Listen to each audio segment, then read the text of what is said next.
ज्या दिवशी अंधारावर प्रकाशाचा विजय झाला तो दिवस म्हणजेच नरक चतुर्दशी। या दिवशी लवकर उठून अभ्यंग स्नान केले जाते आणि घराघरात दिवे लावले जातात। पण ह्या दिवसामागे एक अद्भुत कथा आहे। पुराणानुसार नरकासुर नावाचा एक राक्षस होता। तो अत्यंत शक्तिशाली पण अहंकारी होता।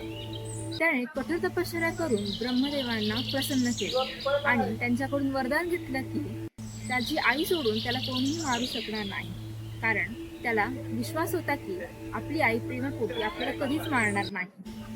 नंतर तो देव, ऋषी तसेच पृथ्वीवरील लोकांनाही त्रास देऊ लागला। त्यांनी 16,000 कन्यांना आपल्या कारागृहात कैद करून ठेवले। मग सर्व देवांनी भगवान श्रीकृष्णांकडे मदत मागितली। श्रीकृष्ण आपल्या पत्नी सत्यभामासोबत युद्धभूमीत उतरले। युद्ध फार भयंकर झालं, पण विजय मात्र सत्याचाच झाला। नरकासुराचा वध झाला आणि 16,000 कन्या मुक्त झाल्या। परंतु श्रीकृष्णांनी आपली पत्नी सत्यभामा हिला युद्धभूमीत का नेले असेल बरं? तर त्यामागे अशी कथा आहे की वरदानात असे होते की नरकासुराची माताच फक्त त्याचा वध करू शकते। म्हणूनच त्याच्या मातेने सत्यभामा म्हणून पुनर्जन्म घेतला आणि त्याचा वध केला।